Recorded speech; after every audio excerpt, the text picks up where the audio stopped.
Witnesses say it sounded like an incredible explosion when the fire escape of a Philadelphia apartment building suddenly collapsed and injured 3 people. NBC 10 cameras were there as a friend holds on to one of the victim's hands, who is apparently conscious as the victim is placed into an ambulance by medics. KYW-TV reports a man who was critically injured and 2 women were rushed to local hospitals. Police believe the bolts of the fire escape appeared to have been rusted and dislodged from the brick wall of the apartment building. The victims fell more than 30 feet to the ground, and now the incident is under investigation. Worth noting, the complex is more than 100 years old and even on Philadelphia's historic registry. Local reporters are all pointing out the city's licenses and inspections department hasn't filed any violations in the past when it comes to the old building, so Sunday's collapse came without warning. Neighbors say the 3 victims, reportedly all in their 20s, may have been partying on the fire escape landing before the incident. For Newsy, I'm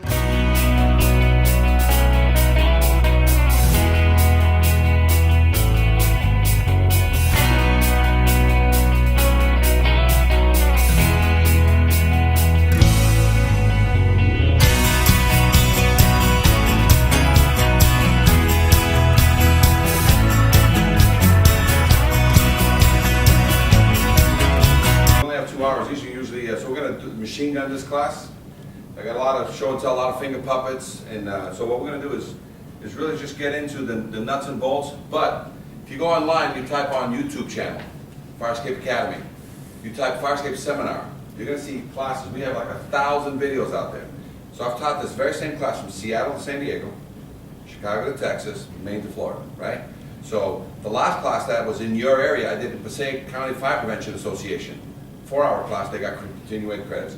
This 2 hours you're about to spend here, you can't turn this in. You know, the proper form, just fill it out and send it in, because I've done this through Kane, at Sayreville, Bergen County, Camden. So this is usually a 6-hour class. So I'm going to rapid fire, but at the same time, our job is just to basically get you the nitty gritty. So we did a class today where these guys actually went with me to a class, to a fire escape, okay? So the key here, that you really need to know, and I apologize that I'm sort of still, putting it together because I got thrown into this room here. The key here is you asked that first question, and that was, hey, I've got a brand new galvanized fire escape. How long before it needs to be painted? Any chain link fence you put up in the air, how long does it last before you need to paint it or change the chain link fence? Galvanized is 20 years. So that is considered a coating. So your question is, it's actually painted now for 20 years. What should the guy do? He should, 1 year later, after it loses its gloss, anything that's shiny, prime it with a Galvite primer. That's a special primer for galvanized. Then paint it. It'll last 50 years. All the connections that the guy has there, because it's near the ocean, he should silicone shut every one of those. It'll last 75 years without ever requiring, to be painted. Okay? And paint, when you scratch paint over galvanized, it only rusts in the scratch. It doesn't rust anywhere else. So the best fire escape ever to go up in your area, it's like, do I put up a new plain wood fire deck, or do I put a pressure treated? The same thing applies for iron. You never put up iron unless it's galvanized. Can you put up primed and painted steel? Yeah. 5 years, 10 years later, it's already rusting. Why? Because it wasn't treated. So the PT of iron is galvanization. Does that answer your question? Yeah. 25 years from now, okay, so if I'm looking at that fire escape today, I will bring the chief other evidence of strength. And we're going to talk about what other evidence of strength means. There is no load test coming because the thing is only 5 years old. I have proof that it's only 5 years old. Every connection is solidly, it's galvanized, solid. I can, even if you want, I can do a reverse load, calculated load test, which proves that the plans are at the city that I can show you that this thing will take 100 pounds per load test. You know what I'm saying? So, but after 25 years, every one of those fasteners now has probably reached its life limit. And what I'm going to do now is tell the client, hey, your galvanized fire escape that you primed and painted that's going to last 50, to stay away from his load test, we're going to have to change all the fasteners out only, put in new fasteners, and we've reset the clock on this baby. She's not going to be load tested. Otherwise, these guys are going to hit a load test. Should that? How long? Fasteners? How many years? On average, a fastener can last 25 years on average. But 15 to 25 years means with proper maintenance at all times, and people don't properly maintain them. So 15 years from now, if the guy lets the thing go and all of a sudden a truck hit it, whatever, you can order a load test on it. Or you can order a load test on it 15 years from now because you're starting to see rusty tears. Because a lot of times in the rusted connection, issues, the galvanized doesn't get to every nook and cranny. That's why even after putting it up, we recommend it's all about connection encapsulation. The paint job is surface. Surface is never going to kill a fireman, okay? So it's already recording. Let me put on a speaker here. What we're going to be talking about is code, and we're going to help you guys basically understand that you've always had the code, you just didn't know where it was. So now that I'm going to show you where it is, you can say that's it. And nobody can basically bully you around, because if you say, listen, I'm going to go talk to the building department, you guys are crazy. The building department is going to back up and say the same thing because it's in their code. Housing, it's in their code. In the health department, it's in their code. OSHA, it's in their code. So all of a sudden, now that you know where all the codes are, and the word is very simple, the authority having jurisdiction shall accept by load test or other evidence of strength. What this class is not about load testing, although I'm going to show you load testing. This class is about other evidence of strength. You want everybody to always come at you with other evidence of strength. They play hardball with you. What do you pull out of your back pocket? Load test. Load test. So that's a big buzzword for today. Every time somebody's, choose the language, dicking you around, say, no problem, thank you very much for this toilet paper that you stamped. I appreciate it. Fill out the confidence test, please. We're going to go into detail about this confidence test. This is an industry standard confidence test. There's yes, no questions in here, not opinions. There's yes, no questions. And you know when lawyers and accountants and design professionals put their seal and stamp to something that says yes, no, what's it mean? Truth or dare, truth or fact. Did you do all these things? You say this is what you were looking for. You were looking for some checklist item that basically somebody putting their name to it basically guarantees a fireman's life. Because what we want in here, that is not insurance, we want assurance. And assurance comes when you load test something. You guys got a fire escape trucks, that's a mobile fire escape unit that shows up at a fire escape. Guess what happens? It's a mobile fire escape. And if all of a sudden something happens on that building and it kind of leans onto your truck with ladder, what happens to that truck? Out of service until you do what to it? Load test it. Any of your ladders that you stick up on windows and stuff, you do things, a tree limb comes down and just kind of bangs up against it and knocks it to the ground. What happens? Is that going to the next fire? Gets load tested. So you have a permanent fire escape and you bring fire escapes to a fire, and all of a sudden you walk into it. And there's two things. If the fire escape is out of service, it has two other issues that we need to get beyond. Life safety, or what's the other big buzzword today, guys? Dangerous building. Because life safety has been such a phrase overused that now life safety could be a hangnail, you know what I'm saying? So right now, you're dealing with a dangerous building that has life safety concerns. What are they? Oh, that's what we're going to talk in detail. But right now, that building that we were at has what? It's a dangerous building. Why? Who's the first that's going to get hurt on it? Tenants evacuated, because you guys ain't going to show up for 10 minutes. So them trying to get out, so the platforms were leaning and stuff, and the one in the back was rotted. The piece on the top was all rotted. So there's life safety concerns. So that building has to be dealt with immediately to basically make the place safe. And we'll talk about the various options to make it safe. Not to empty the building, not to throw people into hotel rooms for $100 a night or whatever. We have to come up with answers, because as you take on a new stance, you're going to piss off a lot of people. So you need to have some sort of way that you limit your liability, because the law says you're supposed to do this. So you basically, we'll talk about what everybody's doing, not what I want you to do, what everybody else all over the country, from the West Coast to the East Coast, because it's not just your problem, this is everybody's problem, okay? So the only reason I'm in it, I didn't choose this career. My dad's in the iron business still today. So I got hijacked when I was 12. So now, here's what I have. I have a master's degree in reverse stupidity. That means I know all the wrong ways to get there. You understand? So if you want to know how to cheat on a fire escape, I know every cheat, from scraping and painting, caulking. But so because of all that knowledge, I basically founded the National Fire Escape Association, put it all there. This is being videotaped, so not just you guys, but the guy that skipped class today, because he knew it was a class today. He knew very well it was a class today. He skipped, so it's getting recorded. And what's that? You're going to use this for your training in the future, and then you're going to watch other classes. So let's rock and roll forward. Got to make sure everything is. And I appreciate the chief just basically. This just winged up. We were just having a conversation. So this class, he said, hey, listen, we normally meet on Tuesdays. I said, today's Tuesday. So, and this is the way that it actually happens. So I'm actually, tomorrow, I actually fly to Utah, Salt Lake, same thing. And the chief is Martha Ellis. And I'm doing an inspection on a 9-story building. So I called her the same way. I said, hey, I'm going to be there. If you can gather people, I will teach you a class. So I have a class tomorrow, on Thursday morning at 8 o'clock. Then I'm on a red eye out of Salt Lake back here, because I have, some inspections up in Newark. Okay? So this is we have offices in Boston, offices in LA, and offices in Jersey City. This is a national problem, and so we see a huge opportunity. But the biggest issue right now is, like you said, Chief, I need to know what to do. I can't just be writing violations. I need to know what to do on the back end, and I got to make it even Steven for everybody. So every design professional that comes in here saying, "Oh, this guy made up these crazy rules," no, this rules for everybody. Every vendor that wants to fix in your city, the rules are the same for everybody. And everybody who wants to paint, the rules are the same for everybody. Right? Because there's plenty of work there, guys. As soon as you give me 2 fire escapes, what happens? I'm done. If you give me 20, now other people are going to be fed. You know what I'm saying? There's plenty of work for everybody. So this is not really. So let's talk about.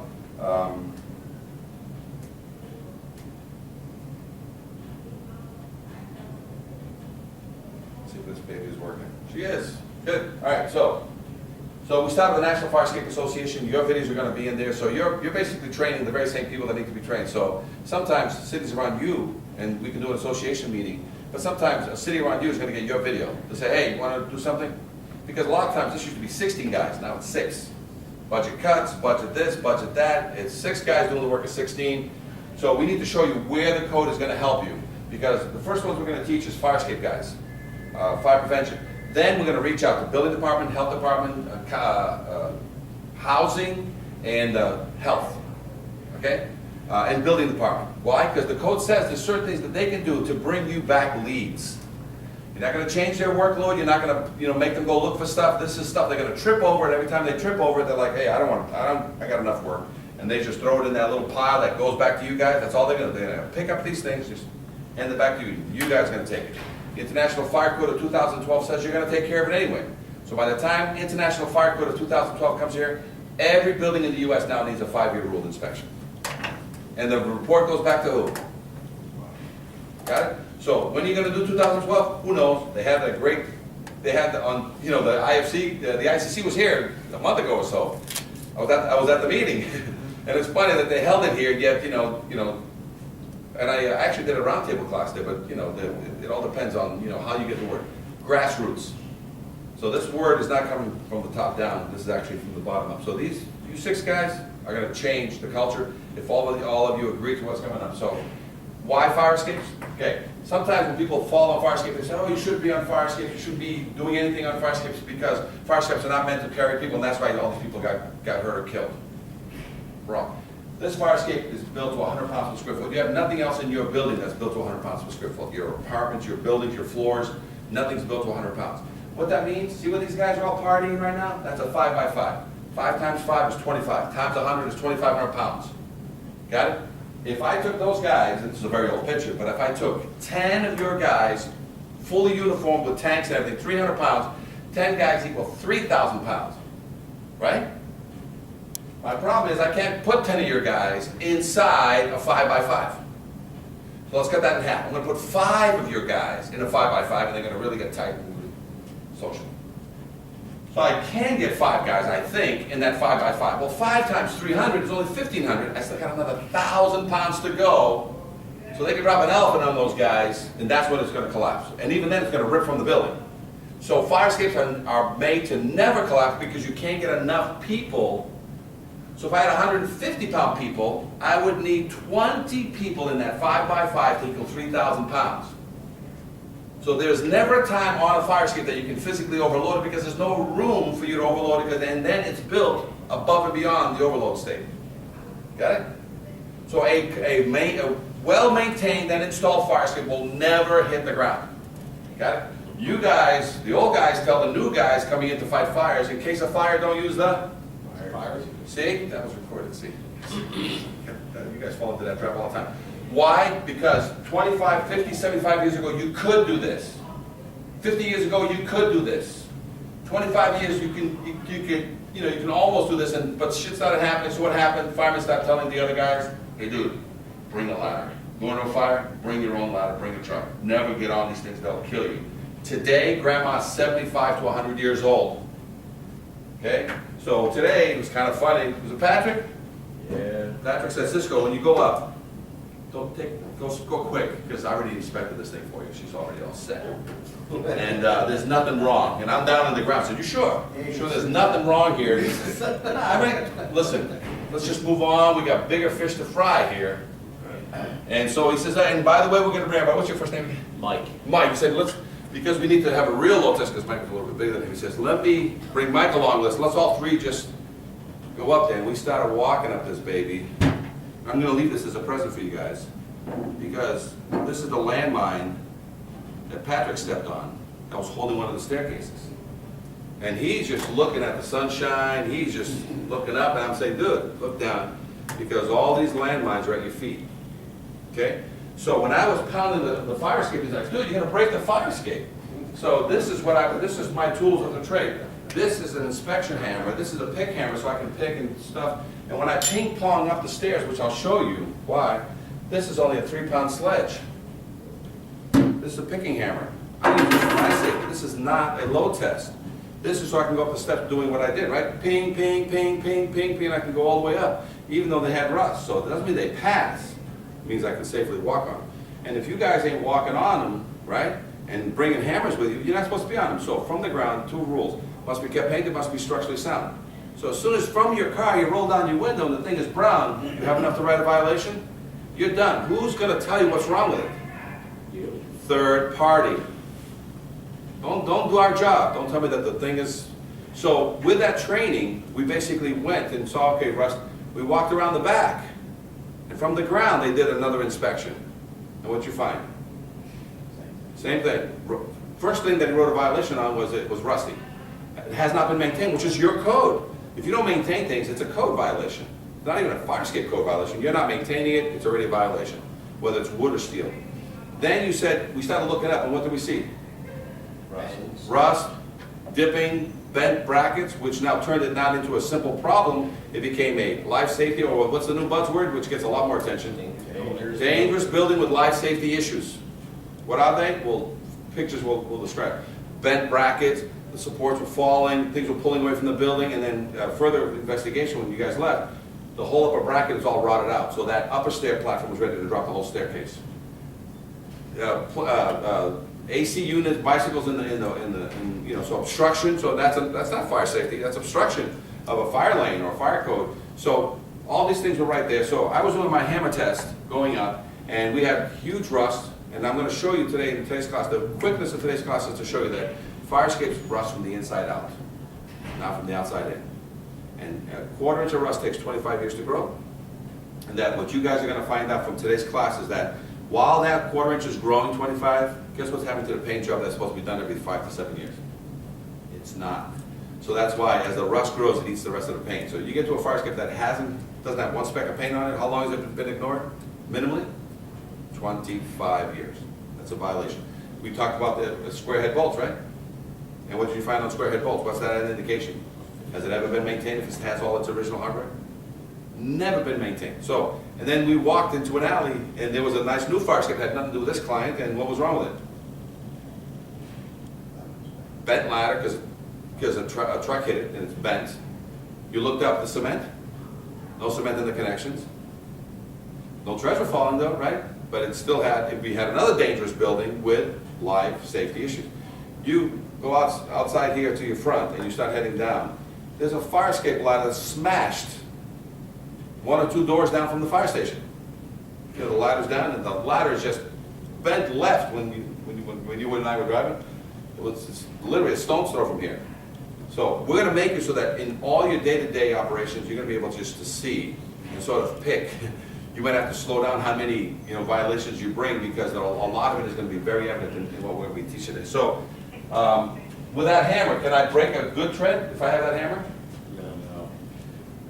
I recommend highly that you guys, you don't need to, because everything we saw on that other fire escape, you see from the ground floor, did you really care about the other ones? Because the first one tells you all the rest of the floor, so you don't need to know all the floors. But a dangling tread, 3 stories up, you'll see it. Okay? But a lot of times these zoom binoculars, or just standard binoculars, you just get in there and you can sort of get in there. As soon as you see rust in the connection, that means you have a suspect fire escape. I normally finger paint when the clients pay for it. We call it finger painting it for dummies. we yellow mark all the violations, we red all the emergency violations, and we white all the cement or the connections into the building if they need repair. So what's that mean? That means any vendor going there doesn't need to see a big set of blueprints, right? Think of painting for dummy. Can the owner paint it with the lead paint on it? No, whoever's gonna get it has to have a renovator's license, that's all. You know, to handle lead paint, which is a standard thing everybody has now as a contractor, everybody goes gets that renovator's license. Can you weld on lead? So guess what you can never do anymore on fire escapes? So not only were you not getting your welding permits anyway, guess what now you can do every time you're driving by, somebody's got it lighting up a welding rod on a fire escape. What do you do? Stop them, say, hey, oh, I'll go get a welding permit. Say, you can, this is a bolted fire escape. You're supposed to be changing bolts here, not welding rust into position. Okay guys, here's the 4 codes. The International Fire Code, this is exactly what it says. Testing and certification, all exterior fire escape systems, all exterior fire escape systems shall be examined. All exterior, does that mean wood and steel? Does that mean back porches? Does that mean back decks? So all, the other code, the International Building Code, which I like better, all exterior steel and wooden stairs. But your fire code, your international fire code, which you're not going to adopt for 10 more years, let's say. But this is what it says. Shall be examined or tested and or certified for structural adequacy and safety every 5 years and a report submitted to fire official. Which means that you guys can reference that every time somebody says, well, you know, where's the code? So, well, there's the international code now, because we don't have a 5-year rule here in the state. You have the 5-year green card rule. And you know who's supposed to be picking up these fire escape certifications? The state is supposed to be telling you. And in case the state forgets to ask for certification, what do you guys ask for during the green card re-inspection? Load test. Say, hey, you guys, hey, Mr. State guy, you forgot. It's 5 years. Oh, but it's not, we don't have to load test these fire escapes every 5 years. Oh, I know, but see the new code, the 2012, which we're not going to adopt, we're kind of following that model. Or to basically sidestep all this craziness, you go to the state council, the city council, and do what? Make it an ordinance that does what? That follows the rule that says what? That's going to get you what you're going to need? Okay, as I told you, Chief, we're not going to reinvent the wheel. It already exists, you're just going to copy it. State of California, state of Oregon, state of Washington, cities in Massachusetts, throughout. If they already have something that somebody already built, you want to reinvent the wheel or copy and paste? Copy and paste. So, here's, let me finish up with the codes, and then I'll tell you what's in this book that we're going to use. And make your city a model city to basically use it as a pilot program. How many years, Chief? 3 to 5 years. How long to get this thing going? How do you start? Out of the box running fast or sneaky and slow? One step at a time. One step at a time. And you got to lean into the wind. Why? In case you fall. You fall forward. Never walk defensively, because you will lose traction. And then believe me, you're going to get a lot of blowback on this, not just from your winter storms that come down. All right, so that code is there. International Fire Code, yours, your code, 1028.6. Write this down. This is what you guys are going to write all your violations on. 1028.6 states, testing and certification. Any fire escape system found to be in a state of deterioration or unsafe shall be repaired immediately. Guys, 7 Florida. Shall be repaired immediately. Means what? Does he have 30, 60, 90 days? Or does he have so much time to do the immediate emergency repairs and then schedule 30, 60, 90 days with you to fix his fire escape? He's got an unsafe structure, right? He's got a dangerous building. So that can be done immediately. It's called emergency repairs. Shore it up, right? And then how long does he have to repair the rest of the structure? You choose, 30, 60, or 90 days, okay? So a lot of times what you guys give them is 30 days with additional extensions if needed. Otherwise, I need the immediate work, I need you to secure the structure immediately. I'll give you 24 to 48 hours, and after that, if I don't see a good response from you, what I'll do is I'm gonna post a fire watch there, 24 hours until this matter gets resolved, to help me make sure that nothing stupid is gonna happen in this building. You can also order, and this is another thing you gotta write down, scaffolding. In some cases it can help, and sometimes it can't. There's no room, but You can just order a professional scaffolding company to put up for $1,000, $500, $2,500. I don't know what the number's gonna be for everyone, but it's run monthly. They'll scaffold, and basically you mothball the fire escape, and they'll scaffold up to the windows or whatever needs to be done with legal staircases that are either 24 or 36, usually 36, 7-Eleven rise and run, plenty of rails, protection everywhere. So, do you have to empty the building? Can you order scaffolding? All right? Can you order a mix of the two? Can you order, fire watch and some scaffolding and, but can they immediately use a welding guy or an ornamental guy to go that? And the welding guy, no welding, meaning he's gonna go and change bolts and secure it with bolting. Can a local welder, iron worker get on that within 24 to 48 hours? Got it? Now, for the long term, he has to ask you in writing, or he has to ask you in verbally, but he always good to put it in writing. You have 30 days to basically hire vendors and get this thing under control. And do you want engineer oversight or not? So you need to hire a design professional or others acceptable to the building official. That's what it states on all the codes. And I'll show you that in a second. Yes? Cisco, major work, like on that one, it has to be done. Yep. Does that require a building permit, Very good question. or is that just maintenance? Exactly. Do you need a permit to paint anything? Do I need a permit to maintain anything? If I alter or change a structure, do I need a permit? Yes. So it's between you and the city official, whether or not you want a permit at that time, or sometimes you're satisfied that the oversight of the design professional is your permit. Because in order for that work to be done, what does he have to submit to you in the report? The repair criteria. So can anybody repair the fire escape without giving you repair criteria? So if all of a sudden you get this repair criteria, telling you how to fix every one of those treads, bolts, connections, and everything, right? So it's your call. In some cases, you may say, you know what, I want the permit on this anyway. Okay? And you can ask the building official to help you with that. So now let's take a look at another code. So here's the best code for you guys, right? So testing and certification, right? Testing, which in your mind means what? Physical. You guys know what load testing is because you do it on your truck. So testing, load testing, certification is what? That's what nobody knows. Certification is that crazy piece of toilet paper we got today that you have to like pencil and figure out. So every now and then you need other evidence of strength. So what it means is that the fire escape system shall be examined or tested and or certified. So there's these and or. So let's talk about what these mean. Let's see if any other codes can help us. Your code says any fire escape system found in the safe of deterioration shall be repaired immediately. Depending upon structural condition, a load test shall be conducted. Who orders that? You do. So the architect, the engineer, the design professional, the others acceptable to the building official, that's the three people that can work on fire escape, have to prove to you that they know their stuff. If they don't, what do you pull out of your car that I just gave you today? Load test. You don't have to, they're not going out of their way to hit the certification. Testing is easy because the next code, the NFPA Life Safety 101, 7.2862, the authority having jurisdiction shall be permitted to approve any existing fire escape stand that has been shown by load test. They don't even go to other evidence of strength first. They show load test or other evidence of strength to have adequate strength. So they give you an either or. Not a piece of paper, not an opinion, because opinions are doing what with these 75-year-old structures? They're killing people in Philadelphia.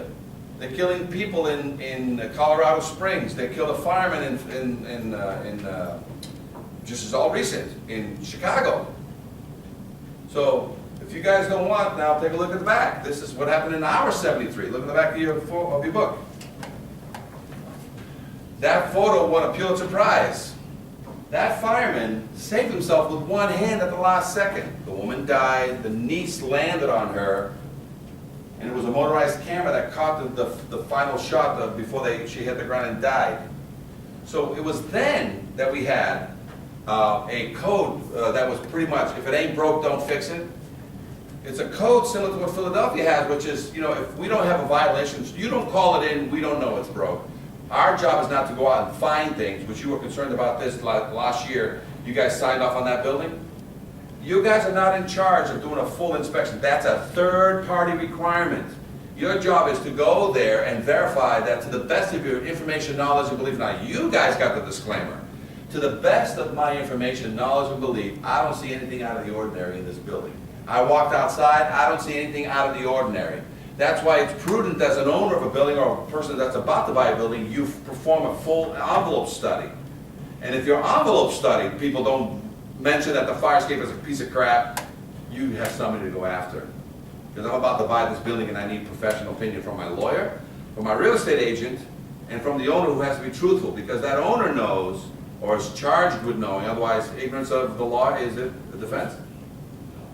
So your guys, every time you go out, you are using your best judgment, but not to make people do follow rules. They're already charged with following the rules. You can walk by a broken anything, alarm, and that could cause somebody's death a day later. You're not charged with knowing that it wasn't working because you're too busy. You know, you got 15 minutes per building. They're charged with doing maintenance and routine corrective actions in their building during that process. Got it? So, another code. And by the way, so depending upon the structural condition, the load test shall be ordered. That's 1028.6. NFPA says the authority having jurisdiction shall accept by load test or other evidence of strength. That's there.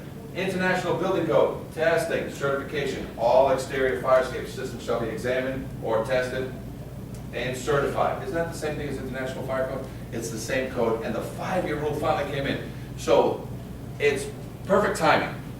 I don't care when you get the International Fire Code here. It's already out there. It's coming your way. So you can already start using it as a reference. So if all of a sudden you don't have it here and you're waiting for the state to kick up, forget the state. Go to your board, say, hey, here's what we need for every building. This is what Seattle did. Seattle made it so that now let's take a look at this, some of the great things that are out there. Seattle went, not the state of Washington, and said, I want a tag on every fire escape. So let me tell you what we're gonna give you guys here that we can work together as a pilot program. This is departmental procedures and guidelines. You guys have departmental procedures and guidelines for everything you do, from sprinklers to pump engines and stuff like that. So what we did is we have a non-specific, generic, here's what you do if you're gonna inspect buildings in my state, in my city. Here's what you're gonna do if you're repairing fire escapes in my city. And here's what you're gonna do if you're gonna paint fire escapes. So a state inspector helped me put this together. And what do we have? A non-specific. So we can send you this in PDF or Word. You can eliminate anything you want or copy and paste any of this into your own documentation. Got it? We're gonna talk today about life safety and OSHA. Okay, you're gonna love how OSHA is now stepping in and backing you guys up. We have confidence tests. Well, I just gave you a copy of a confidence test. We're gonna go over that in detail. And again, did you get a chance to download one from there? So all you have to do, there you go. So all you have to do is basically, white out, put your name, drop your seal, done. Okay, we can do that for you. We can show you examinations, guys. The report you're about to get, this is what they're supposed to look like. Reports are supposed to be photographic and, if possible, video. Have your engineers and architects say, please give me a confidence test. When you pass or fail, I want a confidence test with every examination. I would like photos to accompany the documentation. And if possible, guys, we're not forcing you yet, I would like a video of what you found there. So and just in layman's terms, for me and for the owner, can you tell me what's wrong? Right? These documents that are here, guys, this is what, every state has this. This is a design professional, anything over 35,000 cubic, you're supposed to have a construction control document. This is a beginning, this is a preliminary and a final. So we just need to find your documents and make what's called construction control documents that says, whether I'm changing a light bulb or I'm fixing a fire escape, a lot of commercial buildings over 35,000 cubic need to have a design professional attached at the beginning of the process. Got it? This right here is repair guidelines. How to change a bolt, take out the rust, can't weld it. It's all right there. So whoever's going to tell you how they're going to fix that fire escape needs to have repair guidelines. Otherwise, you may force a building permit upon them. This is a state generic disclaimer certificate. Wouldn't I just normally get a building permit? Again, you can make building permits for anything you wish, but right now, painting needs no permit, maintenance needs no permit. If you alter the structure, it needs a building permit. You can just say, I don't care. If you're changing all the bolts, I want a building permit. And that's your departmental procedures and guidelines. Okay? So you choose whether or not there's a permit coming. See this document, this is a state-specific document from Massachusetts. You see this is what's called a disclaimer letter. We've taken these letters and we further disclaim to our clients, it's called, we have the liability disclaimer. Whenever some cities say, no, this is all I want. I don't want these people to go through that silly, whatever, you're gonna make them, nope, I want toilet paper. I said, okay. And it says right in the middle, to the best of my information, knowledge, and belief, these egress components are in conformity with provisions of the Mass State Building Code and certify their structural adequacy and safety. This was a great document 50 years ago. This was a very useless document 75 years ago because the things are all brand new. 25 years ago, these opinions started, we call this an opinion affidavit. Today, I'll sign one of these for certain cities. But my disclaimer letter, you know what it says? It says, if I change the bolt on your fire escape and that bolt fails, you can sue me. If the other 50, 75, 100-year-old bolts fail or rivets, you are going to defend me in court. And you need to sign that document before I'll sign this. So it's called a disclaimer waiver of liability saying, I'll guarantee any new repairs, but everything I gave you an opinion on, the liability is back to you. Oh, by the way, the liability is also back to the city official who received this opinion affidavit, because I want you guys to share. And in case somebody gets killed on that, I want everybody to know I only offered you an opinion on it. I never load tested it or did any destructive testing of any kind. So nothing. No, I just want to expand upon that disclaimer. What basically all you're doing is, you were. Looks good. It's not on the ground. What you're getting now anyway. It's called the fly-by, drive-by. You know. Yes. So you're saying that paper that you saw in there, if we approve that and tell them they're good and that collapses, they can come back on us and say we didn't do our job? Yeah, because you accept it. You're accepting an inferior testing. But as I talked to the chief, I said, you say to that architect, listen, I need you to fill out one of these forms. So thanks a lot for this first form. Fill out this form, and then I need you to come in because I need you to tell me whether you're going to proceed to a load test or I'm going to allow this to be a certification. Got it? So are we going to change? Are we going to stop taking opinion letters? So we should do that first before you No, ask wait. the opinion. Yeah, wait. No. Are we going to stop taking opinion letters? Are we going to rock the boat? No. As soon as they arrive, what's this? What do you automatically give them? You say, hey, can you fill this out? They do or do not, because once they start reading this, what do they say? I didn't do half this crap. I said, okay, go back and do the other half of the crap. Then come back with this sign for me. And he goes, okay. Then when you're done, I need you to speak with our, we need a volunteer to basically be the bad guy, the bad load test guy here. Not me. So the evil load test guy that all your fire escape work goes to, guys, is here. You understand? So go do your thing, but as soon as something hits the word load test, you just funnel it all back to the mean guy because he needs other evidence of strength or he needs a load test done. So that letter basically now has a sit down and you say, okay, you got to do one of two things. I have a book here, let me show you a couple things. Either prove to me that it's certified or prove to me that you spot repaired it and it needs a load test. Because right now, I'm at load test. Okay, so, oh, but I filled out this thing. Yes, I know, you filled it out and it's still, I went back, you got original hardware there, you got some areas of that I question, and as you know, 1028.6 puts the load test question in my pocket. It's not your option, because you guys never chose. You guys have never done a load test in my life. I've been here all these years and nobody's ever forced a load test on any of my people. Got it? So according to what you're saying is that having this affidavit is not a good idea. Which affidavit? This affidavit that the fire escape and fire balcony affidavit that this city has it and also you have Boston here. Right, it's a disclaimer letter. You didn't show me that before. Well, this is yours? what these people have. No, you keep going. Oh, this is Portland, though.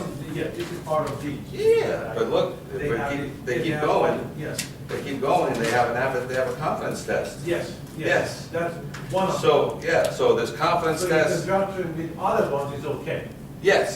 to have. That's what I'm saying. Don't stop getting these Not opinions. just this one. It's just the beginning. It's just the beginning. You tell the architect or the engineer, you don't know what's really involved here, sir. Thank you for this opinion. I appreciate that. Fill out one of these, and then I need to sit down with you for you to tell me not to load test this thing. He's like, what are you talking about? I'm at load test right now. David gets involved. Talk me out of load test. And he says, okay, we changed all the fasteners, we reconnected everything back into the building, we silicone shut all the connections, da, da, da. Dude, you've hit certification, I'm good. Fill out this thing, stamp it, let's close the file, I'll check when I get certified, you just certified it. The next guy walks in, okay, I only changed the treads, I only changed the, some of the railings. Okay, so you spot repaired it, I'm still at load test. But you know what? You may be able to get a partial load test. Did you do all the staircases, including the top and the bottom stringer clips? Yeah.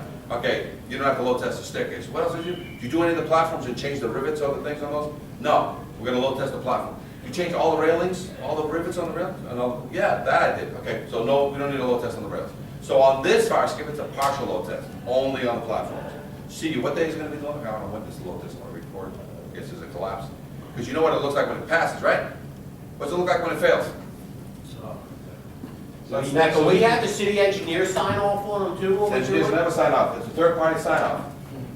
So you can go back and fix the platform, And then done. certified. Then we're certified. For how many years? No. If you, for 15 to 25, as long as he keeps it maintained. And why is that?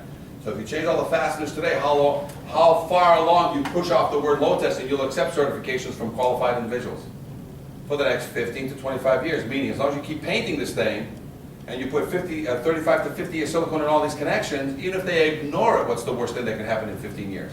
Surface rust. Any connection rust? No, because what did you put in there? Silicone.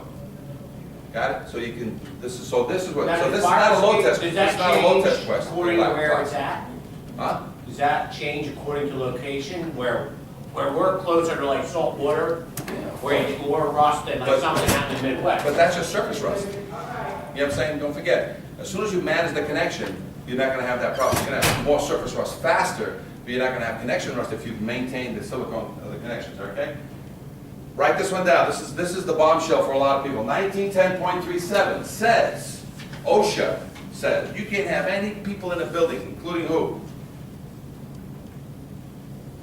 So you guys are not allowed in a building, residential, commercial, institutional, that violates this code. And what's it say for 1910.37? During repairs or alterations, employees must not occupy a workplace unless the exit routes by this subpart are available and the existing fire protection systems are maintained or are until alternate fire protection is finished that furnished that provide an equivalent level of safety. So I got a 6-story commercial building down the street, and I'm gonna knock out the sprinkler system. You gonna let me renovate and keep the sprinkler system offline for, I don't know, 3 to 6 months? So if I start screwing around with the fire protection system, I better have a plan with you. I can shut down certain parts of it, and then I have to retest immediately, because you guys are heavily on that stuff, right? And a lot of fires start during alterations and repairs, right? But what this says is that I must not occupy a workplace. So if I'm demoing the building, and the building has an interior stair and an exterior fire escape, and I'm about to start working on this building, or I'm currently working in this building, what's OSHA say about that contractor that has employees, about the owner who has a business in the place that has employees? What's OSHA say? Can they occupy that building? So if all of a sudden you get there and the fire escape is certified, the guy is demoing the first floor, everybody's occupying the remaining floors, can they occupy? Because you have 2 means of egress, all exit routes. Sprinkler systems are working, can I take my alarms offline? Can I take my smokes offline while I'm repairing? So I got all these other rules. You guys have been, fire escapes are the bastard child of egress. Why? Because we were never included on the fire protection. Well, guess what, in California, guess what I'm under? Fire protection. Guess how I get my license? Fire protection. Guess what, who I have to meet with? The fire chief. I have to give him $1,000, pay a fee. By the way, Reg 4 in California. If you want a copy of great income producing activity for all fire protection systems, Reg 4 in California, LA. Because everybody now there's a licensing program. By the way, a lot of this stuff is the ordinance. You guys have to do this locally in an ordinance, because this is how you're gonna stop fighting just create an ordinance for all these great things. But basically, they're saying, OSHA says, I can't have employees in that building. And you guys are employees, and a lot of times cities are not, because you guys are self-insured or something like that, or OSHA doesn't apply to you guys, right? But Can you go in the building anyway? If nobody else can go in that building, you want to go in that building that doesn't have a second means of egress? So you're going into a building with a nice, beautiful central staircase, right? Somebody goes there and puts a trash can and lights it on fire on the central chimney stair. What happens to you that's currently doing the fire examination up there on the 3rd floor? Where are you going? So you must have your second means of egress working before you get the permit, not after. But it also gives you this. Unless an alternate fire protection is furnished that provides equivalent level of safety, which means what, guys? Scaffolding. By the way, I don't own a scaffolding company. But I think I should get out and get one soon. Scaffolding, so what's that mean? So the big GC construction company, well politically connected, blah, blah, blah, blah, blah, says what? Right? They start really making phone calls. They said, you know what? OSHA? Yeah. Can you just come down and take a look at this building? You walk down with any OSHA guys. Listen, is it true or untrue that 1910.37 says that no building shall be occupied during all repairs or alterations unless they have 2 adequate means of egress? Right? Okay. So here's a nice, beautiful staircase inside. Come to the back. Dangling treads. So all I told the guy is fix it, and I told the guy, don't even fix it, mothball it. Put a nice scaffolding over here with a sidewalk cover, so it's not the fact that it's on the sidewalk. They'll figure this out. And now my firemen and these people can get out during any fire. Then the fines start flying. So you just don't know all the people that have. So this is building department. So what can you do with the building department after you get your ducks in a row? The building department is now going to ask when they say, to pull a permit, do I need to pay my taxes? To pull a permit, I need a plot plan? To pull a permit, I mean, there's a list that they give you. Bring all these things. What's the one more thing they're going to have to bring in order to proceed with the start of the permit? That your fire escapes are certified. What Boston did is they put this on the tail end. And not because I found OSHA. It's because I found this only last year in my continuous search. I actually learned this when I was doing the Philadelphia one. They put it on the back end. You guys can do the same thing. To not cause ripples, you put this on the back end. Ask your building counterpart to please, just can you please, in closing any permit on any structure here, can you ask for a copy of the certification? To close it. If they don't have one, still close the permit. Just give us the names of those that closed it without a certificate. Those names we get into our computer, so it's their girl talking to your girl. So what's the list of how many did you close this week? Oh, we closed 7 permits this week. Great. How many of them had exterior stairs? 2 of them. What's the address? 11 Beacon and 123 Main. That's it. That's all they need. Because you have the same access. 123 Main, send out a violation. Don't go there. Don't need to go there. It's a 30-day request for what? Certification. That's it. So you're not even going there. So this is an internal activity handled by 2 girls. One gets a list of what closed every week and which one of them had an external staircase. We good with this? 3 to 5 years from now, guys, guess where this moves? This moves to the front of the permit process. For commercial, institutional, and hospitals and such, schools and such, and you keep who in the back still for a while? Residential. Why? Right? So, and then eventually, 5, 10 years from now, you put them up front? Yeah, maybe. One day you pick a line, say, today's the day, everybody on the front. It's really up to you. Got it? Guys ready? Guys remember the Station Night Fire? Channel 7 called me and said, hey, we want to do a report on fire escape. They didn't call me, they called around, they just happened to trip over me. I said, oh, by the way, you know that 75% of everything I look at fails? And of that, 50% of those 75% have life safety concerns. She goes, I don't believe you. I gave some training to this news reporter, and that 1-minute piece became this. The smoke, the flames, and the frightened faces, all in a firefighter's line of duty. But Chief William Hitchcock remembers the night it wasn't the fire that almost stopped him, Oh, I was scared to death. but the fire escape that broke underneath him. Where the railing just came away from the building. And our investigation found across Massachusetts more unsafe fire escapes. Rusty, deteriorating, crumbling, broken.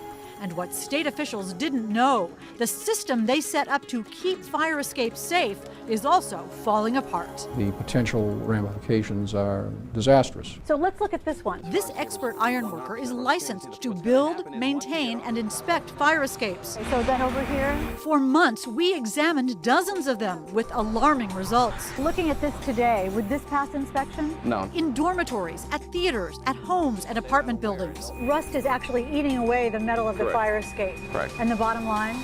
It'll get weak and then eventually it'll fall. This one has rotted connections. This one missing bolts, twisted metal. Would the stairs come down? No, never come down. This one a broken tread. So how dangerous is it for the people inside this building? This fire escape is definitely going to put somebody either in the hospital or it's going to put somebody in a cemetery. Fire escapes are so critical. The state building code requires they be certified for structural adequacy and safety every 5 years. But our investigation found that safeguard is simply being ignored. Here's proof. We chose fire escapes at random in Boston, Somerville, Cambridge, Worcester, and here in Quincy. We checked building department files, But there's no fire escape certification. Not in this file. to see if building owners had submitted their mandatory inspection reports. There's no certification in this one either. Right. Bottom line, not one we checked in Quincy had been certified as safe. And the Director of Inspectional Services admitted because of staffing shortages, the city has no idea how many other fire escape owners are breaking the rules. And as a result, do you know how many fire escapes in your city are safe or not? Well, I don't know. In Worcester, not one we checked was certified. In Somerville, No. 4 more fire escapes, Did it fall through the cracks? Yeah. not one up-to-date certification. And again, no system for keeping track. How can they get away with that? I guess that the shortest answer of all is because we don't have the resources to sit here and follow up on these things. If structural deficiencies are reported, local building inspectors can actually evacuate residents until repairs are made. Would you talk to us on camera about this? No? But when we surveyed 24 more communities, most admitted they had no idea how many fire escapes were certified. In Taunton, inspectors told us they haven't seen a certification in 25 years. Northampton officials said it's a cold day in hell when that happens.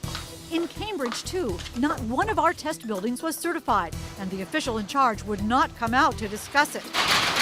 In Boston, where there are more than 8,000 fire escapes, again, according to Inspectional Services, not one we checked was certified. Officials know they are required to enforce the building code, but they admit they don't always know if owners are breaking the law. The building code is being ignored. Right, but it's difficult to write a violation when you don't have knowledge of something like that. But state officials say for a critical issue like this, communities should know.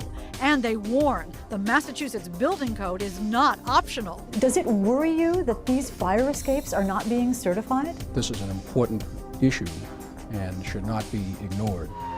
That's because after the smoke and flames begin, it'll be too late to learn you've got no way out. I can't stress it enough, Hank, that these things have to be maintained and someone's got to be watching. As a result of our investigation, state officials will now issue an alert to local inspectors. Meanwhile, if there's a fire escape on your home or office, you can contact your local building department to make sure it's properly certified. In the newsroom, I'm Hank Philippi Ryan. So again, you never get on them. And here we are in Atlantic City. This is called inspector training. Okay? Must be structurally sound, must be kept painted, and this ladder's so low. What tends to happen to these low ladders? They get hit by trucks. Okay? So they must be up. So, before you get closer, must be structurally sound, must be kept painted. So what's one of the things you're not going to write them up on this one? Paint. Right? Because it's got more paint than rust. You can have a little bit of rust. Got a little rust. You know what I'm saying? If it's 50-50, they're going to lose. But if it's 75-25, that means they can use a spot paint job. Then you can't write a spot violation, you know, a rust. But now let's look at things. First of all, let's look for stuff, right? One, is this ladder straight or bent? Bent this way. So look at it, come this way. Bent. It's bent, so meaning what? Oh, yeah, now you can Now see look it's straight up. definitely- Now yeah. use your eagle eyes, guys, straight up. You see any rotten material, any holes in the steel structure? Yeah, that's a lot. Okay, so is this fire escape structurally sound? No. Do you know enough, or do you need a third-party examination? Third party. Now look in that corner up there. Look at where the things go into the building. Is it cemented into the building in all three, or is all three full of holes? No cement. On this bottom platform. Straight ahead. That Look. one, that's definitely got a hole in the Right, middle. but look The at whole this one. one's rotten. Look at this one. It's missing. It's missing the cement, it's missing cement, and missing cement. So what's that mean for the first platform that takes everybody, including your firemen? Right. It's not Life safety or dangerous building? dangerous building. Okay. So you guys need to have a dangerous building division. Now let's take a look at the treads. Look straight up at the treads, because now you're looking for any dangling treads.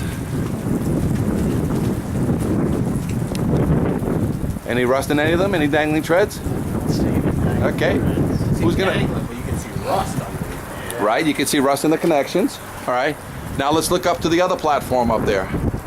Do you see anything mysterious up there? That and it gets hard. It gets hard as it goes up. So Yeah, you would need will you binoculars need? to get a close look, but But do you need to go all the way to the top floor? You already have a painted structure with a bent ladder and cement missing out of the first platform. What more do you need? You want to get on it? You want to go open the door and let's crawl out the second floor and peekaboo and carry these? Don't have to. Right? This is third-party tools. Right.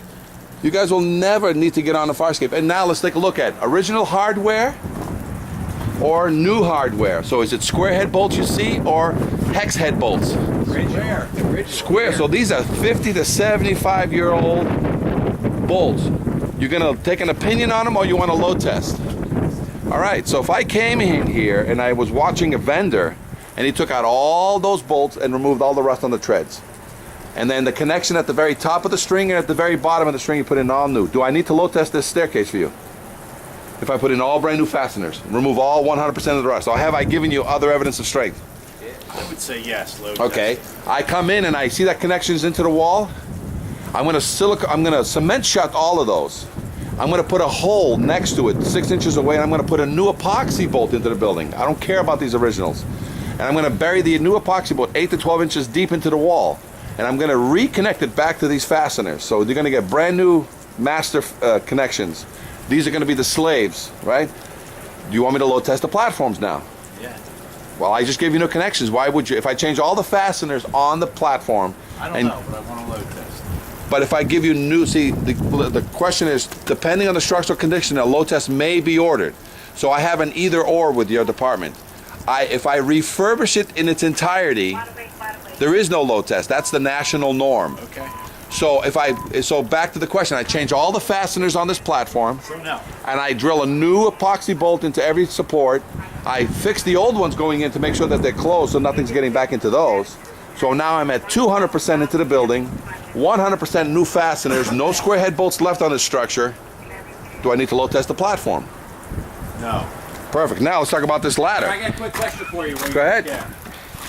Now, that new connection there, Yeah, there's you a... say that's epoxied in, or you have no way to know that? Okay, and what's it, Patrick? Hi. Hey, Pat, look at this one. Quick one. This is a very good question. He says they've already done that, Cisco. Looks like they put new epoxy bolts there. I need to on the There, see that? platform? There's that Yeah. the angles are There's revolved angles. in. Yes, I see that. Those look to me like expansion bolts, not epoxy bolts. And as soon as we open it up, we'll know. We'll see And immediately. they're not legal on a fire escape. Never can have an expansion bolt into a structure. Okay. So the last piece, we do this all the way to the end. Now let's get over here, and the only thing left, we straighten out this ladder. Right. The ladder gets unbent, goes back higher so no trucks hit it. And see all that cable, that old scraggly cable? I put a new cable on there for you. I take that pinwheel up there, which is made of cast, it's just now brittle, and I give you a new cable, a new pinwheel up there, new. And then the tie back into the building, I epoxy it back into the building or do whatever. Do you want me? And then I put a chain release on this so that nobody can pull it down and break into the building. It's called a release arm on the ladder. And when you release the ladder in the future, it falls by itself 2 to 3 feet per second, or you assist it very lightly and she comes down and stays down. Do I need to load test this ladder? So if you refurbish the ladder on the 1028.6 and refurbish the stairs and the platform, there is no load test. If I change all the bolts on this fire escape, re-epoxy it back into the building, change the cables and everything, and sort of refurbish it 100%, I don't have to load test this for the next 15 to 25 years, because that's the life of a bolt. 25 years from now, can you order a new load test? Yes. Or I can do what with this fire escape? Refurbish. Change all the bolts again. Change the cable again. But can we order a load test if we come back? Oh, 10 if you're a years, mean guy we come and- back 10 years from now, And they didn't haven't do any painted. maintenance on it, they didn't paint it, and we start to see rust, and we can order a load test. Right? You can order a load test if you're just mean. If you don't like the guy and you're like, yeah, great job of refurbishing, spending thousands of dollars. I didn't have my Wheaties this morning. I want a load test. The answer is yes. So I was mean when I ordered a load test. Yes, you were being mean, but you can be. So guys, never get on. So is this a life safety or a dangerous building? And look at some of the bolts that hold the ladder. And there's some little minor welds on the side. If somebody grabs this ladder, and they welded it instead. right, and it's popping. So this is that thing. If some guy tries to use this ladder, can it fall away? And if that cable snaps with that weight, is that weight controlled in any way without falling on your head? No. Got it? So great piece, great class. This is Fire Escape Academy. That ladder, or would you just? They would have to put a new ladder. These ladders are great. Look, the ladder pops through and it's welded, right, on the outside. So these are they're fail-proof. They can't fail because they pop through. So the ladder can be reused. If it's just welded and a butt weld, As it is, you can straighten that. oh, you can straighten. Put that on the ground. We'll straighten it right up. Okay. All right, guys. So as soon as they got embarrassed, they put this request on the back end. So now you can't close a permit in Boston without having a certificate. So you get all these calls. Oh, I was changing a bulb and I was doing a toilet. And all of a sudden now I got to come up with this silly. What is this silly thing? 30 years, nobody's up. So make it a trigger. It's all checklist items now. Okay. So checklist items while we're on this, because we're getting kicked out of here by 2:15. So when we're out of here, we're probably gonna have to go meet back at your office. We'll just have just a powwow around, around the cooler. We got to get everything out of here by 2:15, correct? See if they give up. All right, find that out. So you guys understand what we're talking about here? So we're not going to change your day-to-day. You need to just add this on as some idea. So because of that, let's talk about checklist items. You want to write this down. Your checklist items is smoke detectors. In order for you to sign off on a smoke detector sign-off, what must be attached to it? Copy and affidavit. So don't stop the process. Sign off on their smokes if everything's cool. But what do they need for you to properly submit? We are Perfect. What is it that you want to properly submit? Right? So you sign off the affidavit and you say, can I have a copy? Are you ordering an examination? Because the fire escape's in the back, you haven't even looked at it. You just checked out the building and everything is cool, right? The smoke detectors are working perfectly. Sorry. Yeah, we do have some students, so, yeah, thanks. Okay. Yeah, we'll be out by 2:15, no problem. Thanks. So, you understand? So that's a checklist item. So again, we don't want to rock the boat anywhere. Everything still stays the same. You just need to be made aware that the certificate was not attached. So it's just a checklist item because it generates the request for one now. Do you understand? Permits. To sign off on permits. What must you use to close it with the help of your building department guys? You guys, an ordinance here. Buying or selling new property or re-renting. What do you need? Well, you need an examination of some kind, right, on re-rents? Is it another smoke cert? Okay. Guess what needs on a sale or a re-rent of an apartment? Guess what you need? To verify that there's two means of egress on that apartment, right? Because can anybody rent an apartment that doesn't have two means of egress? Can you work on an apartment that doesn't have two means of egress? No. Under what code? OSHA 1910.37, right? So you basically catch these people before, during, and after any situation, right? And shut it down based on what? Your code or somebody else's code? Both, right? And whenever you have power. So how about the sprinkler certificates? When the sprinkler does a sprinkler alarm every year, what's he need to attach to it? Not yet, but coming soon. What's he need to attach? Because when the sprinklers go off, where do I run to? Fire escape, right? So I need to insert there. I do a sign off on the batteries. Or any exam that you do yearly on any building, what must it include? That you're walking out of that building and you're always confirming on every examination you ever do. I don't care if you're there to check moths. You know what I'm saying? What do two moths need to get out of this building? Two means of egress. So you're coming in for whatever. You guys got a million things you guys check. Okay, yeah, that vent thing. Yep. You know what I mean? Question.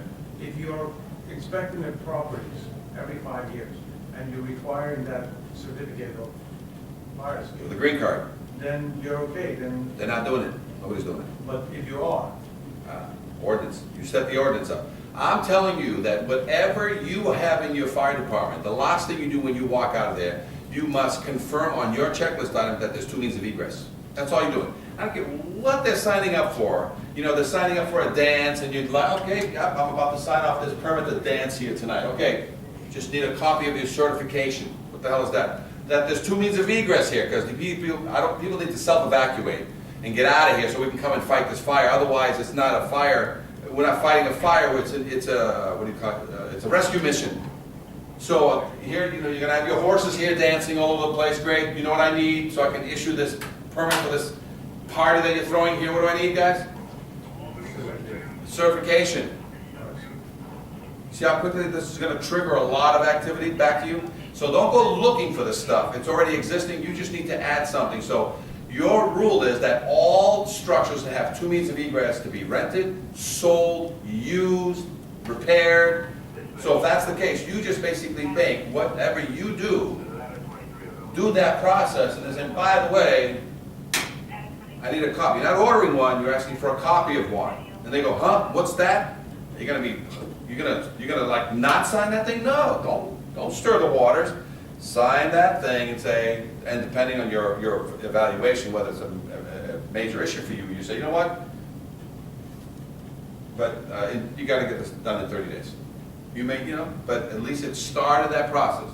So I don't say stop the process, I said, just make it a checklist item so it puts them on a checklist. Got it? Building department, health department. Why is health department going to help you? Because they evacuate a lot of buildings. And when they put the people back, what's the last thing they must confirm before they can put anybody back into a building?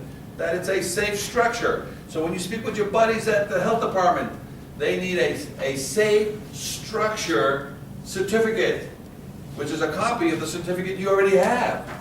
So they're not ordering any exams, are they? So the last thing they do on every exam they can pull out of their list of things to inspect, what's the last thing that must be attached to every single one?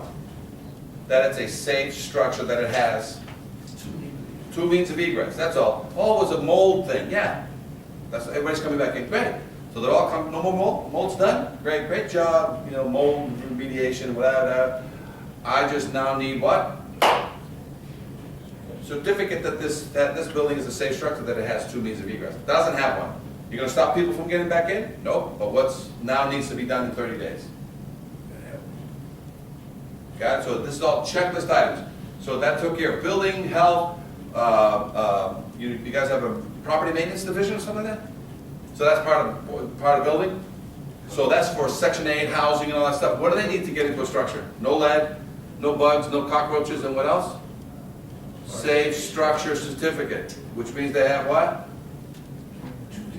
2 means of egress. Buying and selling a building. So real estate agents are buying and selling a building, and they're calling you guys in to do an inspection. You know, hey, can you check, make sure I don't have any violations from 1932, you guys go do all that stuff. And they do that crazy, you know, inspection before I buy it from the next guy. They count on you to be, because they don't want to spend any money on a third-party home inspection. You're it. And so what do they want you to do? Give them a laundry list of all the crap that, you know, because now they're making you the house inspector. You say, oh, you know, yeah, you got a few things. You should get a house inspection. You know, you got a few things here. Yeah, you should get a house inspection. By the way, in order for me to, you know, I'm kind of done. You know, what is obvious I've already noted on here, but I just need the certificate of safe structure before you sell this property. They're like, what? What's that? I said, exactly. Before you re-rent or sell this structure, the new buyer needs to have the safe structure, which means the 2 means of egress is certified. Otherwise, you can sell it, but you have to disclose it that you're selling it, but the, you know, the fire escape has not been repaired, it's not certified, which will affect the price, obviously, but you just told me. So when I leave any of these examinations of any of these buildings, the last thing I ask for is, do you have a safe structure, and is it legal to rent or sell? Got it? So a lot of the stuff is already there for you. And we're going to end on this because they give me the hairy eyeball. We just see what time it is. You have 5 minutes, right? All right, we're going to talk. We're not going to have a lot of time today, but I was talking about how fire escapes are built. One of the greatest things, you want a copy from Seattle, this is a tag. Their tags are 11 by 17. Permanently affixed to the fire escape 7 to 10 feet off the ground, made of vinyl. And if your fire escape is in good order, third party puts one of these, has the date of the next inspection, so you don't have to go back to your building. And when anybody walks around it, they know when the next inspection is due. And in case, now what we'll do is, once you guys get your ducks in a row, we're gonna get your firefighters to do pre-plans, and guess what they're gonna go play and find? They're gonna go find fire escapes. You know what they're gonna carry under their arms? They're gonna carry all the yellows and little reds. And all they do is go down streets and do what with zip ties? Because you're gonna print these out here and vinyl and laminate them and punch 3 holes in them. What are they gonna do is they go around with their little clipboards. 1, 2, 3 Main Street has a fire. 1, 2, and I think one in the back. And if they're smart, they have an iPad, they can use Google Map and they can actually look at the backyards of places that have chain link fences. And they can look back, oh, there's a street fire escape. And they just dangle and zip tie one of these. When is this? 3 to 5 years from now. If you start doing that now, what happens? It's never gonna fly. Got it? So Seattle already did this. Every fire, it's an ordinance. Every fire escape must have a tag on it. And why is that? Who's that for? That's for your firefighters in the middle of the night running down an alleyway because you guys have already pre-scared them, not pre-warned them, scared them. Now all these new guys know that they see a white tag on it. Do they need to go back to the ladder and get anything? So what we're actually producing here is it's a tagging program.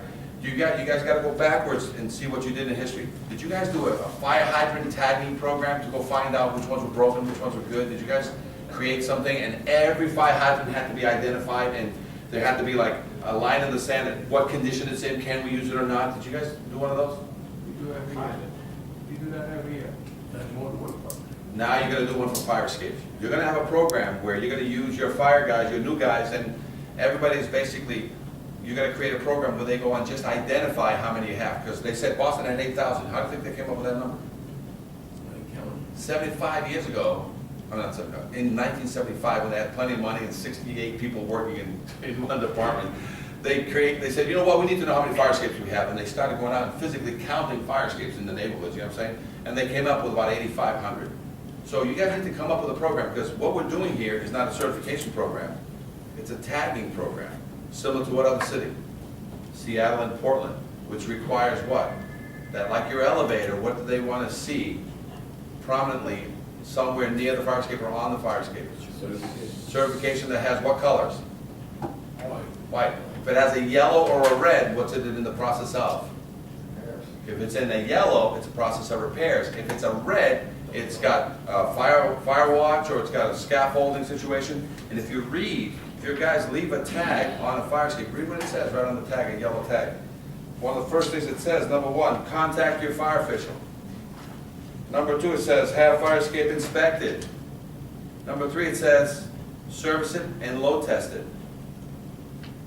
So it's an all-in-one tag, right? Now, today we just started. We have a few fire escapes that we're going to use as what we call, practice fire escapes. You going to get it right here? Nope. You got a lot. You got a 3 to 5 year program, but as soon as you guys get your ducks in a row, get your firefighters ducks in a row, then we start bringing in building, which is the next logical one. Then we bring in health and anybody else that can help us in any way. And with all these codes that you guys have, what you basically have is you found that hammer that you need to drop on some people who basically challenge your authority and say, show me in the code. And let me tell you where the code was, because you brought that up as an issue. 1028.6 says, when can you examine a fire escape? Are you forced to a 5-year rule? No. You can order a load test on a fire escape every other week if you wish. Right. Because you walked by, I saw something, yeah, there's no 5-year rule. You're right. This is if we see it rule, or if you call me and complain about it. Since you don't call me about your own fire escapes, what I have here is a fire escape that I've noticed during our other inspection that we don't have a certified fire escape. So if you don't have 2 means of egress, remember? You have another problem. OSHA finds out that you have a fire escape here that's not certified. OSHA doesn't let any of this building be occupied by all these employees in here. And by the way, I can't walk in this building and examine anything further because OSHA doesn't let anyone into a building that doesn't have 2 means of egress. And currently, you're not certified here because I see original hardware, I see rust in the connection, I see that the truck hit this thing, so right now you have an unsafe structure. And depending on the structural condition, a load test may be ordered. Let me order one right now. And by the way, they can't load test because it's suspect, yes. And we're ending it on his question, yes. I did a building, it's got an elevator, an interior stairwell, and a fire escape. You're waiting. Is that 3 means of egress? No, That's elevator don't count. Elevator never we get the door like that. Oh, hey, people open the door for us. Thank you so much. You can stay for our class too. Talk about our teach you about Yeah, it's gonna be good, it's gonna be a real good class, guys. Well, we're gonna continue applications. okay. Can you bring it down to A startling scene in downtown Colorado Springs Wednesday after a man falls to his death. I was just walking up the street to get to the bus stop, and the cops were right there, told me I couldn't come this way. Police say the victim and several others were working on the roof of this privately owned building when the man fell. He may have fallen a distance of anywhere from 15 to 20 feet is what's being investigated right now. Tragically, the man died on scene. It's believed he fell from the fire escape and not the roof or a window, although how it happened is still unknown. That's what's being investigated right now to determine the actual cause of the accident itself. Right now, police say the death is not criminal and is being called an industrial accident. There were several witnesses, individuals who were working with the deceased party, and so we've interviewed them as witnesses in this investigation. It's really sad. I feel bad for his family. I mean, I don't know him, but prayers and best wishes to his family for sure. Others in the area expressing similar concerns and well wishes, visibly distraught by the day's events. I mean, I can't even imagine it, just coming out to do your job one day and just fall off a building. Like, it's really sad. Fire Escape Academy inspector training. So, gentlemen, we're here in Atlantic City. We're doing some training. This is called. We would normally do this after training class. We go out and look at things. So we're here, and you just learned. All you need is must be structurally sound, must be kept painted. So, step one before you even think about getting on it, has it been kept painted? No. Okay. The class you taught, or you're going to get taught, says that all connections rush from the inside out. So this fire escape only got to this point because the connections were not taken care of. So, do you need to see connection problems in order to write this a violation at this time? So all you need is no paint means it doesn't meet the code. It must be maintained at all times. That's your fire code. So since it's not maintained, you are now asking for a third-party investigation to verify what you think is going to be true and that the connections are just as bad or fatal. The second thing when you're doing this examination, because all you need is 2 to 3 minutes and you're out of here, because you're writing a maintenance violation right now under 1028.6. So you're about to leave, but you need one more thing to check the dangerous building code. And that is, do you have anything dangling, anything bent that would make this a dangerous situation while it's getting repaired for the firefighters or the building tenants? Okay, so any dangling or bent supports, start from the bottom and work your way. Any bent supports anywhere? Yes. All right. So does that make this platform safe or not? And is the platform already dipping because of it? So you got a dangling, you got a bent support here. Now you're going to start looking at the connections where the staircase comes down. Is there any connections that are failing holding the staircase in position? Like if you look straight up here. Yes. So is that staircase safe for egress? No. Okay. Now you're going to look for dangling treads. Do you see any dangling treads or such huge corrosion that a tread is ready to fall anyway and it's just they're dangerous? Do you see any dangling treads? I do not. Okay, so looking back up at the rest of the fire escape, do you see evidence of rusty tears indicating that water's getting in and it basically it's pissing out, showing you that there's a lot of corrosion right so a lot of times by them putting this vinyl on that you can't verify. So now look at these connections that hold the thing into the building. Any of these suspect? Sure. Okay. See all the rust in that corner? Yep. So, and that connection is holding up the entire staircase. Okay. So now you've basically got what you need on this fire escape, and that is that the fire escape is has not been painted. So definitely the connections are suspect. That's the word. You're looking for a dangerous building or a life safety concerns. You've seen some, and that is that this is bent. So this platform is in a state of collapse. The staircase is not being properly supported, so it could further drop. No dangling treads, but this fire escape is suspect, right? Yeah. Now wood structures. you're looking at a wood structure, must be kept painted, must be structurally sound. Has this been kept painted? No. Well, normally more paint than rust or more rust than paint? Well, wood doesn't rust. Well, I'm sorry, rot or peeling paint. More paint than... More paint, yes. Now, So- how about a pressure treated? Right, Pressure we'll, treated. Does that have to be we'll painted? get into that because right now you're just concerned about, is this a safe structure? It's all exterior steel or wooden stairs.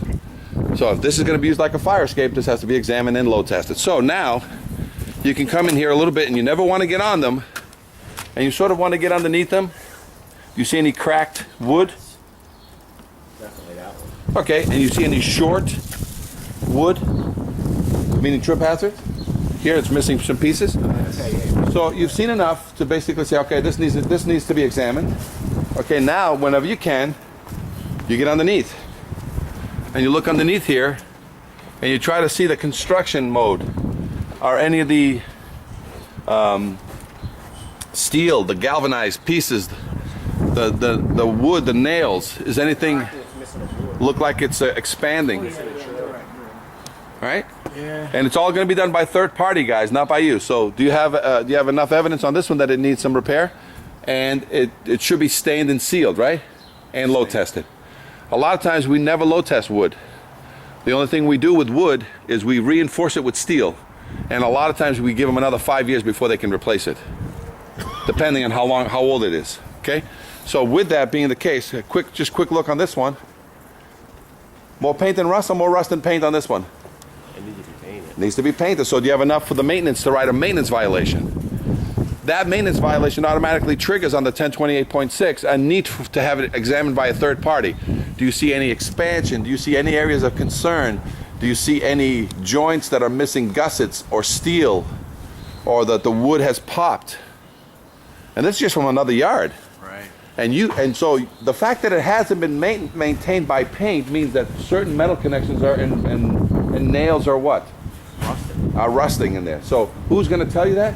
A third party person, not you. So must be structurally sound, must be kept painted. So here you are doing a job here, and you wrote these violations. All of a sudden, you just need this address to send him what? A violation under 1028.6 to have his structure examined by a third party. And the only thing you got him on was not properly maintaining it. Right. Got it? Right, let's walk across the Right street. now, firefighters are taking down the ladders and rolling up the hoses. But earlier in the night, when they pulled up, there were flames coming out of the side of the building.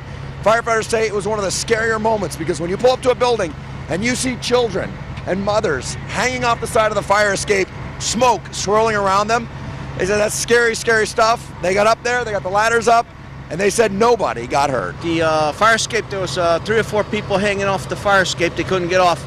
They were just on the fire escapes. I had people hanging in the fire escapes at the rear of the building, and on this side of the building, we had a bunch of people on that fire escape. About 50 people were displaced inside this building. However, firefighters say there's good news tonight. It looks like everybody will be allowed to go back in except the one unit where the fire was in. They said that's good luck to them tonight. I'm Bob Wilson on the scene of Bridgeport, News 8.